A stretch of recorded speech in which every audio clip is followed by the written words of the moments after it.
Spanberger.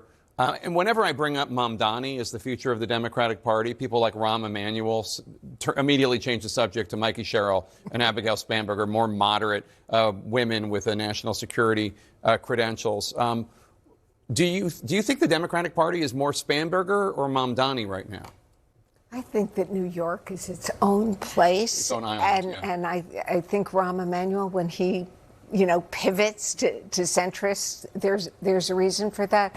I just want to say rule number one in campaigning is you don't ask someone to come in like Barack Obama and campaign for you if you don't think it's going to help. And to the flip side, I actually think in the Virginia race, Trump may also be helping Spanberger because he may be turning out Democrats to vote for her. Speaking of the debate over the future of the party, there is this interesting Democratic Senate candidate in Maine named Graham Plattner. But this video surfaced. It appears to show him shirtless. Well, it definitely shows him shirtless. But he appears to have a Totenkopf symbol tattooed on his chest. For those of you who don't know what that is, it's the particular image of a skull on crossbones, I think, as well, used by the SS. He was asked about this on Pod Save America.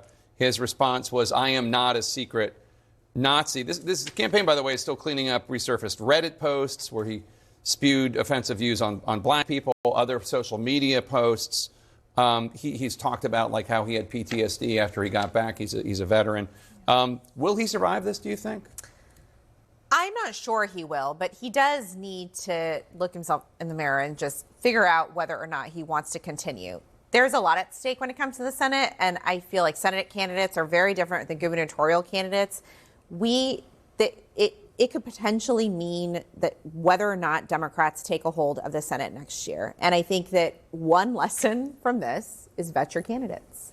And if you have not done the opposition research and dug up all the things on yourself, then you don't have to dig if it's just a Nazi tattoo on your skin.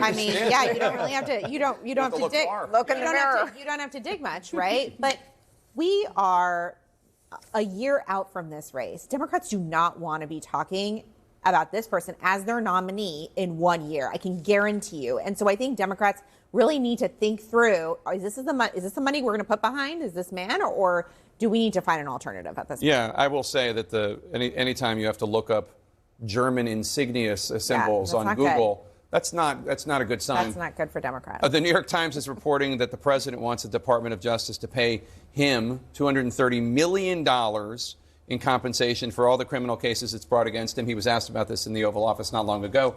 He said maybe the money would go to the new ballroom. Maybe he would give the money to charity. This was a complaint that he made when he was a citizen, not a president. What do you think? Well, I'm almost speechless that the President of the United States is asking that taxpayers pay him nearly $250 million for legal fees. We were talking earlier, maybe Jim Comey's going to ask to be paid too after his case gets tossed, and every other person who's ever been prosecuted by DOJ and was and not convicted might ask for the same thing. But it just takes a lot of cheek to ask the people who work for you to approve a $250 million payment to the president. I mean, yeah. Not even the people that work for you. It's potentially even the law firm, the people who wrote the matter for the complaint right, before the Justice Department. Yeah. All his former attorneys now run the Justice Department. And you all know how this works. Whenever you have an attorney and they are filing something like this for you, they get a cut of the check too. And so I think that there is a real question about why hasn't Todd Blanchard recused himself? Right. And also, would he get a cut of this payment if the Justice Department actually decides to pay him this money? And one thing we know, Todd Blanche is not going to say no to Donald Trump.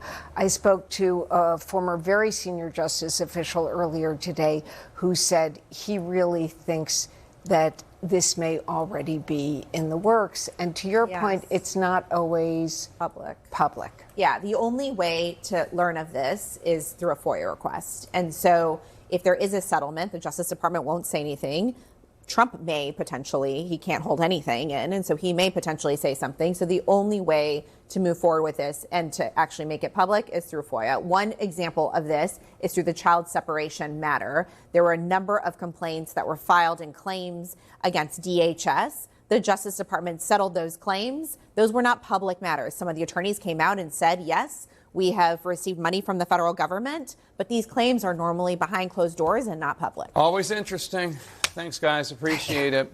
What on earth is going on at Indiana University?